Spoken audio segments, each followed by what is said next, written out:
The topic of today's video is how to speed up and slow down videos in Canva. Now guys, we have tons of helpful resources in the description of this video, so definitely go and check those out. So here we are on Canva and I'm just going to click on one of my old projects here. So let's just click on this one. Now here is what the video looks like at normal speed.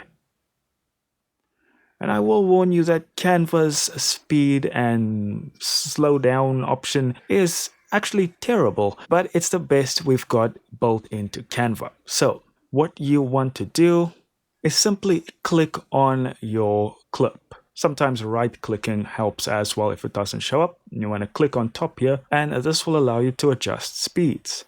There you can see we are slowed down, and if I turn it all the way back up to 2, it was actually at 1. I was editing. That is the fastest it will go. Again, pretty mediocre, but it's the best native feature.